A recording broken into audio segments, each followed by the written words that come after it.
Selamat pagi, Assalamualaikum warahmatullahi wabarakatuh.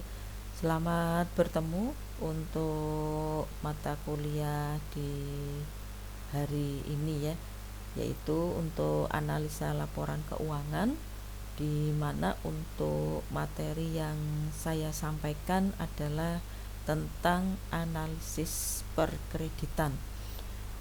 Untuk minggu yang lalu di hari Kamis ya, sudah saya terangkan dalam analisa laporan keuangan, yaitu tentang analisis break even point, di mana untuk analisis break even point kita bisa melihat bahwa ada suatu cara untuk menghitung, untuk menganalisis tentang break even point pada saat perusahaan masuk pada titik tutupnya ya, istilahnya dalam kondisi pendapatan atau penghasilan itu sama dengan biaya.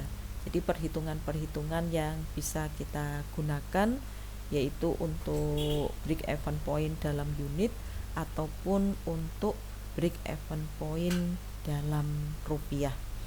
Pada kesempatan kuliah di pagi hari ini, hari Kamis, saya membahas tentang materi baru, yaitu tentang analisis perkreditan. Untuk analisis perkreditan di sini nanti yang kita bahas atau yang kita pelajari tentang hal-hal yang berhubungan dengan penilaian bagi pihak kreditur, yaitu ada karakternya, kemudian ada juga untuk semua yang berhubungan dengan krediturnya ya, kemampuan dari pihak kreditur tersebut untuk mengembalikan hutangnya. Kita langsung saja masuk ke materinya tentang analisis perkreditan di sini. Analisa perkreditan, kalau kita lihat tentang gambar yang ada di layar, jadi di sini nanti ada pihak perusahaan PT atau CV, kemudian ada pihak direkturnya, istilahnya pimpinannya ataukah ownernya. Kemudian selain perusahaan ada juga perseorangan, jadi usaha bisnis yang dimiliki oleh satu orang. Kemudian untuk melakukan ekspansi usahanya dia membutuhkan dana ya. Nah, kemudian untuk dana di sini dalam hal ekspansi usahanya atau dalam hal kebutuhan untuk operasional perusahaan atau bisnisnya, memilih untuk melakukan kredit ya, kreditnya pada pihak bank. Jadi kita bisa melihat bahwa untuk perusahaan ataukah suatu bisnis ataukah suatu usaha harus melakukan perhitungan-perhitungan secara masak. Bagaimana arus kas yang akan datang? Maksudnya di sini arus kas itu dari kas masuk dan kas keluarnya. Kemudian untuk perhitungan kemampuan perusahaan dalam hal membayar kembali kreditnya. Kemudian bisa juga perusahaan itu atau usaha itu dalam hal melakukan suatu kredit, apakah pinjaman tersebut menguntungkan pada penambahan atau menguntungkan untuk perusahaan tersebut ataukah tidak. Kemudian yang harus diperhitungkan juga, apakah dengan meminjam di bank atau meminjam kepada pihak investor ataukah kepada pihak krediturnya, ini jauh lebih baik ataukah jauh lebih istilahnya kurang menguntungkan kalau dibandingkan dengan penambahan modal sendiri. Kemudian bisa juga kita menganalisa bagaimana prospek tambahan investasi tersebut untuk masa yang akan datang. Kemudian yang bisa dipikirkan lagi, apakah pangsa pasar perusahaan setelah adanya tambahan investasi dari pihak investor ataukah dari pihak peminjamnya, yaitu dari pihak kreditur, di situ jauh lebih baik dan lebih memadai ataukah tidak, ya. Kemudian yang harus dipikirkan lagi masih banyak yang lain, ya. Jadi dari pihak perusahaan ataukah dari pihak CV ataukah dari, ya, bentuk-bentuk badan usaha ataukah di sini yang bentuknya perseorangan dalam hal membutuhkan dana untuk ekspansi usahanya ataukah untuk kegiatan di dalam operasional perusahaan harus melakukan kredit. Kalau misalnya ya, perusahaan itu atau usaha itu harus menggunakan sistem kredit pinjaman kepada pihak bank, maka harus diperhitungkan secara masak, ya. Apa saja yang harus diperhitungkan, yaitu kita melihat adanya arus kas yang akan datang dari kas masuk dan kas keluar, kemampuan perusahaan untuk membayar kembali kreditnya. Kemudian yang harus diperhitungkan juga, apakah pinjaman tersebut lebih menguntungkan daripada kita menambah dengan modal sendiri. Kemudian masih banyak lagi, ya, adanya prospek tambahan investasi untuk masa yang akan datang, apakah di situ menguntungkan ataukah malah sebaliknya merugikan perusahaannya. Kemudian apakah dengan menggunakan sistem kredit tersebut perusahaan bisa jauh lebih baik atau tidak, ya. Nah, ini gambarannya kalau kita mempelajari mengenai analisis perkreditan. Kemudian mengapa kredit ini diperlukan, ya? Mengapa kredit itu diperlukan oleh, kalau kita melihat perusahaan, ya, dari perusahaan, usaha, bisnis, ataukah dibutuhkan atau diperlukan oleh perorangan. Di sisi peminjam, mengapa kredit ini diperlukan, yaitu karena peminjam ini kekurangan dana sendiri. Kemudian yang kedua adalah adanya reputasi, yaitu orang yang punya hubungan baik dengan pihak bank itu punya reputasi tersendiri. Kemudian yang ketiga, mengapa kredit ini diperlukan? Ya, karena bisa kita melihat dari tertibnya manajemen keuangan, ya. Nanti kita bisa melihat, ya, mengapa kok kredit diperlukan, itu merupakan tertib manajemen keuangan, ya, seperti tadi, untuk ekspansi usaha, kemudian untuk melakukan kegiatan di dalam operasional perusahaan, kemudian bisa juga digunakan untuk istilahnya di sini memacu, ya, dari pihak perusahaan untuk tetap melakukan kegiatan operasional. Kalau dilihat dari sisi peminjam, untuk kekurangan dana sendiri biasanya di sini karena adanya kenaikan pada penjualannya, ya. Karena adanya kenaikan dari sisi penjualan, kemudian adanya banyak permintaan, kemudian banyak juga dari pangsa pasarnya itu menyukai dengan produk yang kita produksi. Nah, ini berarti ada kekurangan dana sendiri, sehingga kenaikan penjualan itu memicu untuk melakukan kredit. Kemudian yang kedua adalah penundaan pelunasan hutang. Penundaan pelunasan hutang ini juga menyebabkan kredit itu diperlukan.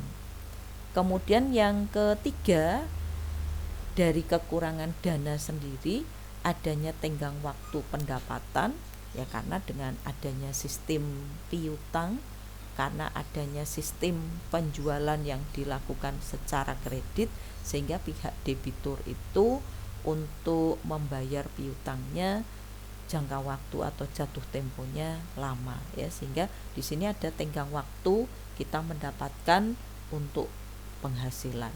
Kemudian substitusi hutang pihak ketiga ini juga mengakibatkan kredit itu diperlukan.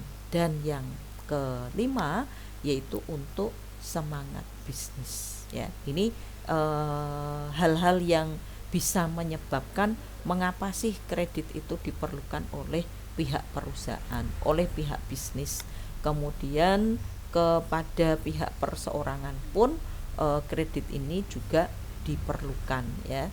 Tapi walaupun kredit itu diperlukan, kita harus bisa menilik ataukah menganalisis hal-hal yang kemungkinan buruk, ya, seperti tadi, yaitu dengan adanya arus kasnya untuk masa yang akan datang itu bagaimana, kemampuan perusahaan untuk mengembalikan pinjaman dan lain sebagainya.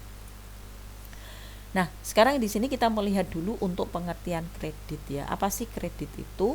Kredit ini adalah penyediaan uang atau tagihan yang dapat dipersamakan dengan itu, ya. Jadi kredit ini adalah penyediaan uang, bisa juga dalam bentuk untuk penyediaan dalam sistem ketagihan yang dipersamakan dengan tagihan tadi berdasarkan suatu persetujuan kesepakatan dari pihak pinjam, maksudnya dari pihak yang memberikan pinjaman dan pihak yang meminjam, antara pihak bank dengan pihak lain yang mewajibkan pihak peminjam itu harus melunasi hutangnya setelah jangka waktu tertentu, dan biasanya di sini nanti ada pemberian bunga, ya.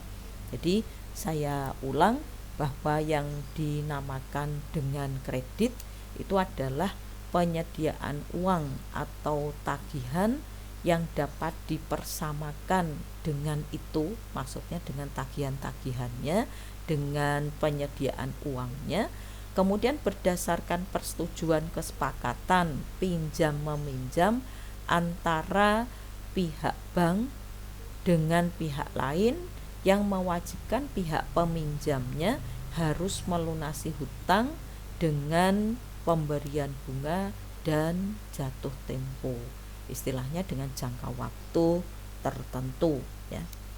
Kemudian yang dinamakan dengan pembiayaan. Kalau pembiayaan itu apa, ya? Kalau pembiayaan di sini adalah penyediaan uang atau tagihan yang dapat dipersamakan dengan itu, maksudnya dari penyediaan dan tagihannya berdasarkan persetujuan kesepakatan pinjam meminjam antara pihak bank dengan pihak lain yang mewajibkan pihak peminjam untuk mengembalikan uang ataukah dalam bentuk tagihan jangka waktu tertentu dengan imbalan atau bagi hasil. Itu kalau istilahnya ke dalam bentuk pembiayaan. Jadi beda, ya, kalau kredit tadi tidak ada istilah imbalan atau bagi hasil, tetapi ada bunga.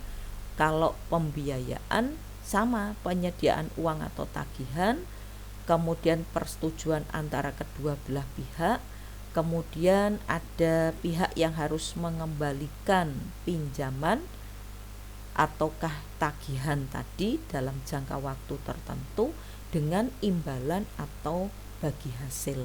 Kalau yang kredit kan dengan adanya bunga, ya. Kemudian unsur-unsur dari kredit di sini yang pertama ada dua pihak, yaitu dari pihak kreditur dan pihak debiturnya. Kemudian dari pihak kreditur dan debitur ini ada kesepakatan, yaitu jangka waktu, kemudian imbalan ataukah bunga yang harus dibebankan, biaya bunganya, kemudian kesepakatan untuk jatuh temponya, dan lain sebagainya. Hubungan pemberi kredit dan penerima kredit ini merupakan hubungan kerjasama yang saling menguntungkan bagi pihak debitur dan menguntungkan bagi pihak krediturnya. Kemudian yang kedua, unsur-unsur kredit di sini yaitu adanya rasa kepercayaan, ya, kepercayaan pemberi kredit kepada penerima kredit atas dasar analisa.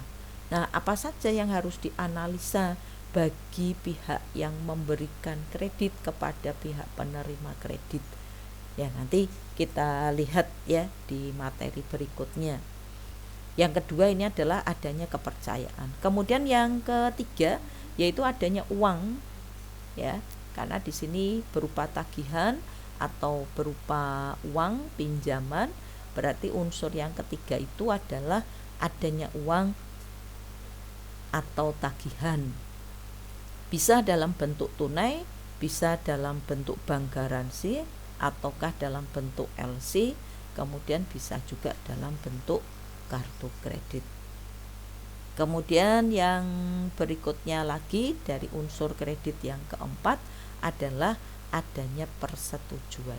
Jadi tidak boleh atas dasar paksaan, jadi dipaksa kamu harus pinjam dengan bunga sekian persen, jangka waktunya hanya 1 bulan. Nah, itu berarti unsur paksaan, ya. Jadi tidak boleh atas dasar paksaan. Kemudian yang kedua harus didukung oleh bukti persetujuan, di mana di sini akan dikuatkan oleh pihak pejabat yang berwenang, yaitu dari notaris atau PPAT-nya. Kemudian yang kelima yaitu unsur kredit di sini adalah wajib lunas. Di mana untuk wajib lunasnya itu ya dari pinjamannya, kemudian dari dana dari pinjaman tersebut. Kemudian unsur yang keenam jangka waktu tertentu, yaitu dari jangka waktu resiko, jangka waktu dana tertentu, dan siklus usahanya. Kemudian yang ketujuh adalah bunga dan imbalan, ya, biaya dana, kemudian untuk overhead dari cost-nya. Kemudian yang ketiga adalah adanya resiko, ya, resiko-resiko yang harus diperhatikan kalau kita menggunakan dalam bentuk perkreditan. Kemudian yang ke-8 adalah kekayaan bank. Kekayaan bank di sini adalah dari sisi aktiva dan harus dimonitor. Kemudian yang ke-9 yaitu adanya suatu keyakinan. Ini yang sangat-sangat penting, ya, yang harus diperhatikan dalam pihak ataukah dalam analisis perkreditan di sini, yaitu kredit ini hubungannya dengan kekayaan bank. Kemudian berisiko, yaitu lepas dari tangan bank dalam jangka waktu tertentu. Kemudian yang ketiga yaitu dana, adanya kepercayaan dari masyarakat, ya. Itu yang harus diperhatikan untuk unsur-unsur kredit, dari kekayaan banknya, kemudian dari keyakinannya, kemudian dari wajib lunas, jangka waktu tertentu, bunga dan imbalan, dan lain sebagainya. Kemudian jenis-jenis kredit, ya, jenis-jenis kredit di sini kalau kita lihat dari segi kegunaannya ada kredit investasi, ada kredit modal kerja, kemudian dari segi fungsinya ada kredit produktif, kredit konsumtif, dan kredit perdagangan. Kalau kegunaannya ya kita lihat dari kredit investasi, ya, investasi dengan modal kerja itu Kalau kita lihat dari segi kegunaannya ya sangat besar, karena berhubungan dengan investasi, kita menanamkan modalnya ke perusahaan lain, kemudian bisa kita ambil dalam jangka waktu tertentu ya. Kalau misalnya kredit, istilahnya di sini nanti kita akan menerima bunga ya. Kemudian untuk modal kerja, kalau untuk modal kerja berarti di sini nanti adalah sebagai sumber pendanaan. Kemudian kalau dilihat dari fungsinya, ada kredit produktif, ada kredit yang konsumtif, yaitu jangan ya untuk kredit konsumtif ya. Kemudian kalau kredit konsumtif itu ya untuk istilahnya untuk hal-hal yang mungkin bisa dikatakan tidak begitu penting ya, jadi hanya dalam bentuk ke konsumtifnya. Kemudian yang ketiga adalah kredit perdagangan. Kalau kredit produktif ya berarti di sini bisa kita gunakan untuk produktivitas, maksudnya digunakan untuk kegiatan usaha produksi. Kemudian dari segi jangka waktu ada kredit jangka pendek, jangka menengah, dan jangka panjang.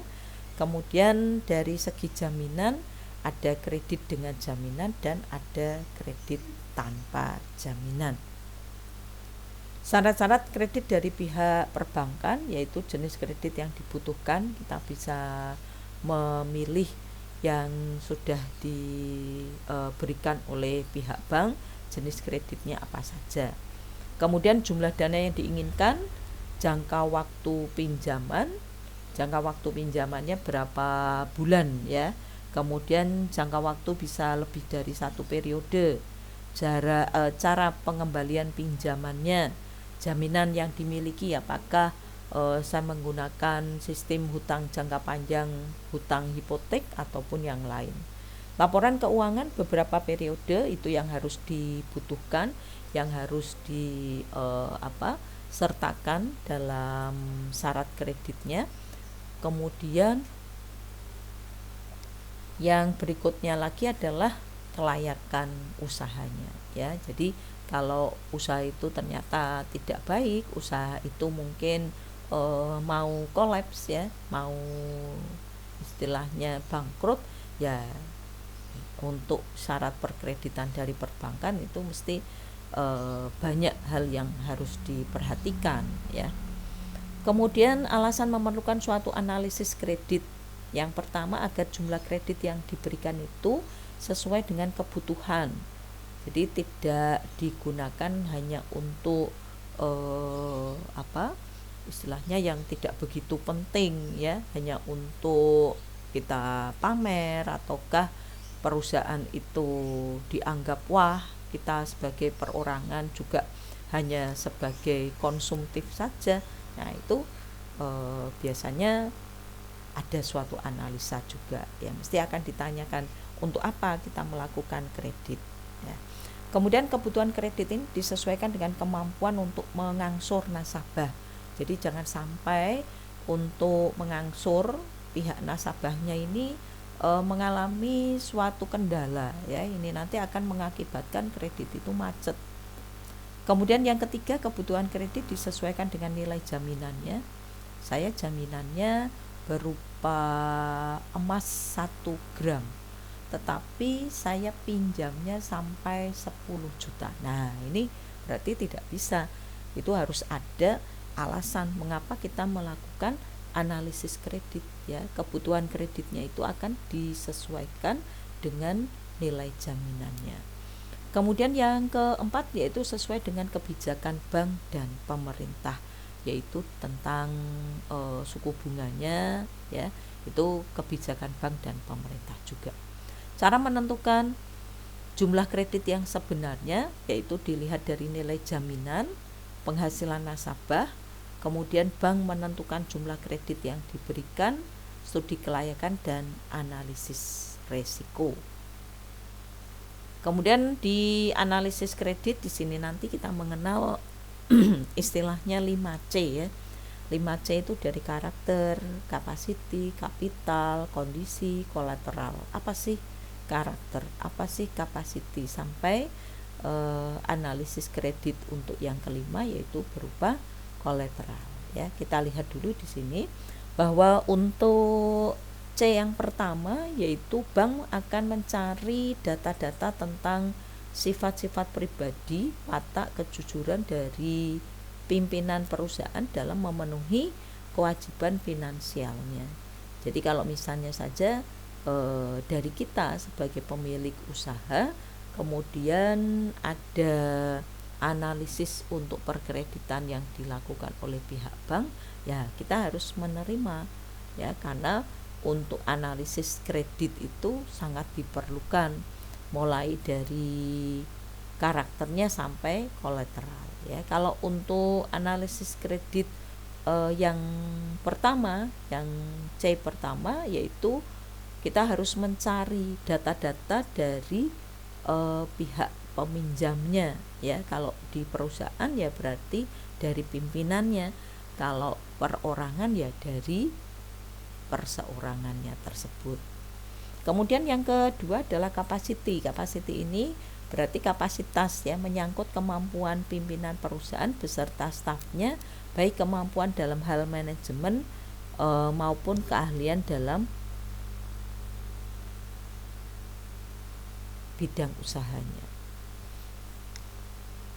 Nah, kapasitasnya seperti apa ya, kemampuannya, kemampuan dari pimpinan perusahaan, kemampuan dalam hal manajemen, dalam bidang usahanya itu mempunyai kapasitas yang seperti apa.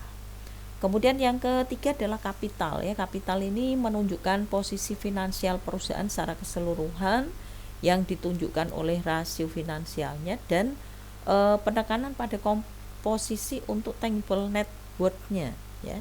Jadi untuk penekanan pada pendapatan bersihnya ya, rasio finansialnya, yaitu dari, kalau kita lihat pada rasio profitnya, yaitu untuk margin kontribusi, kemudian untuk ROA-nya, kemudian untuk ROI-nya ya, return on investment, kemudian ada juga untuk return on asset dan lain sebagainya, itu yang kita masukkan ke dalam kapitalnya ya. Kemudian yang keempat adalah kondisi.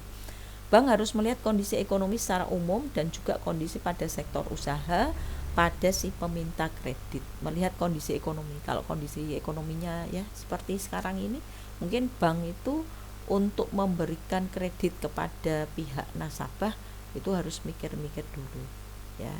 Jadi tidak bisa ya, karena beda kalau tahun yang 2020 ini dengan tahun 2019 ke bawah, itu mungkin bank bisa memberikan secara langsung ya, banyak pun dia mau. Tapi kalau kondisi yang sekarang itu harus menganalisisnya, harus benar-benar. Kemudian yang berikutnya lagi adalah kolateral. Kolateral ini adalah zaman ya, menunjukkan besarnya aktiva yang akan diikatkan sebagai jaminan. Kolateral itu berarti jaminannya ya, jaminan atas kredit yang diberikan oleh banknya. Jadi jaminannya apa? Apakah sertifikat tanah, ataukah BPKB, ataukah jaminan-jaminan yang lain ya, seperti kalau di Pegadaian itu berarti di sini ada jaminannya yang akan diberikan oleh pihak perusahaan ya. Kemudian ada analisis kredit untuk yang 7P, ada personality, ada purpose, party, payment, prospek, profitabilitas, dan protection. Kemudian ada studi kelayakan juga dalam hal analisis perkreditan, yaitu penilaian di aspek hukum, pasar, keuangan, teknis atau operasi, ekonomi sosial, dan organisasi atau individunya. Kemudian yang ke-7 yaitu untuk penilaian aspek AMDAL. AMDAL ya berarti dari semua segi untuk kekuatan ya. Jadi penilaian dari AMDAL-nya untuk politiknya, kemudian untuk sosial dan lain sebagainya itu harus diperhitungkan juga. Nah, kemudian ada beberapa rasio yang penting dalam hubungannya dengan kepentingan di analisis kredit ya. Masih ingat di analisis kredit yang kemarin ada rasio likuiditas, di mana untuk rasio likuiditas ini yang berhubungan dengan analisis kreditnya adalah di current ratio, kemudian cash ratio, quick ratio, dan inventory of working capitalnya. Kalau current ratio berarti antara aktiva lancar dengan hutang lancar, kemampuan perusahaan untuk mengembalikan hutang jangka pendeknya. Kemudian ada cash ratio. Kalau cash ratio itu berarti yang diperhitungkan antara kas dengan bank, kemudian dibagikan dengan hutang lancar. Terus ada quick ratio juga, yaitu rasio antara aktiva lancar yang dikurangi dengan persediaan. Jadi tidak termasuk untuk persediaannya dengan hutang lancarnya. Dan yang keempat adalah inventory of working capital. Ini adalah persediaan dengan aktiva lancar dikurangi dengan hutang lancar, ya. Jadi kita bisa melihat adanya beberapa hal di rasio likuiditas yang perlu diperhatikan. Kemudian yang lainnya adalah mengenai rasio leverage, ya, di mana untuk rasio leverage ini mengukur sejauh mana perusahaan itu dibiayai oleh hutang. Ya, ini hutangnya adalah hutang jangka panjang, di mana untuk leverage ratio ini yang dapat dinilai posisi perusahaan terhadap seluruh kewajibannya yang bersifat tetap, keseimbangan antara aktiva tetap dengan modalnya. Ada debt to equity ratio, yaitu antara total hutang dengan modal sendiri. Kemudian ada current liability to net worth-nya. Kemudian ada tangible asset debt coverage, ya. Ini dulu sudah pernah kita pelajari di analisa dengan menggunakan rasio teknik analisis laporan keuangan, ya. Kemudian ada rasio aktivitas, yaitu perputaran persediaan dan perputaran untuk piutang dan rata-ratanya. Kemudian yang berikutnya lagi adalah rasio rentabilitas, yaitu dari profit margin. Kemudian untuk return on investment, yaitu dari perputaran untuk investasinya.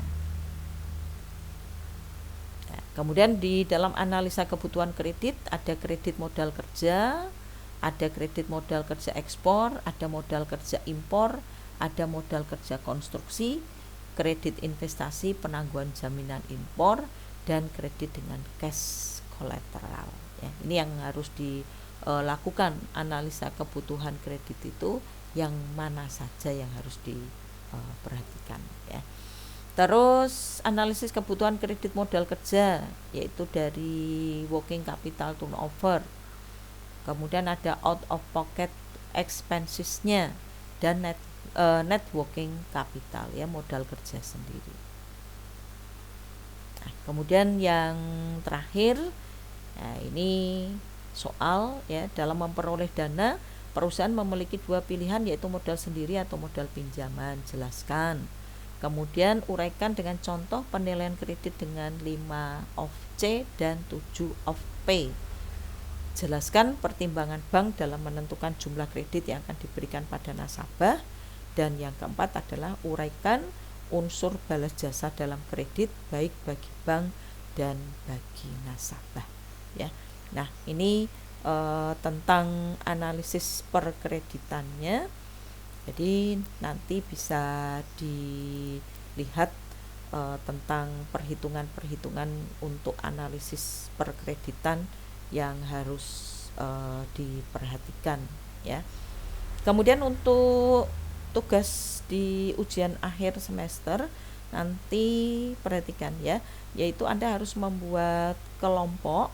Tapi di sini karena KAP 17.1 itu hanya 4, berarti ya satu kelompok saja membuat video tutorial presentasi menggunakan PowerPoint, di mana yang dibahas adalah tentang analisis untuk laba kotor, ya. Kemudian dalam presentasinya di sini bisa menampilkan tentang teori-teorinya. Jadi tidak usah menggunakan perhitungan, ya. Paling tidak buat 7 slide saja itu sudah termasuk isi dan juga untuk penutup, ya. Jadi dibuat bagaimana caranya bisa mempresentasikan tentang analisis laba kotor ya. Kalau misalnya di situ ada rumus, ya rumusnya saja, tidak perlu menggunakan untuk contoh ya, karena kalau nanti banyak sekali slide yang Anda berikan, nanti kapasitasnya terlalu besar ya, jadi tidak bisa saya tampilkan pada saat saya live streaming.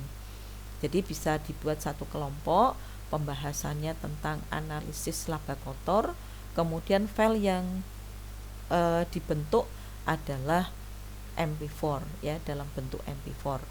Itu yang harus diperhatikan. Terus dikumpulkan Kamis depan ya. Silahkan caranya bagaimana, dibuat presentasi kemudian divideokan, kemudian yang membacakan ini juga bergantian, ada fotonya, jadi saya biar tahu ya kondisi sekarang ya dari KAP 171, karena lama sudah tidak ketemu ya, tidak secara offline untuk perkuliahannya ya. Itu saja. Kalau nanti ada yang belum paham tentang tugas ini, bisa tanya di grup, kemudian kirim ke email saja ya, jangan ke WA. Kalau ke WA nanti terlalu besar ya, paling tidak untuk kapasitasnya jangan sampai 100-an ya, dibuat lebih kecil lah ya. Saya akhiri dulu untuk pertemuan di kuliah pada pagi hari ini. Untuk materi selanjutnya nanti dari analisis laba kotor, yaitu dari presentasi yang Anda buat ya. Wassalamualaikum warahmatullahi wabarakatuh.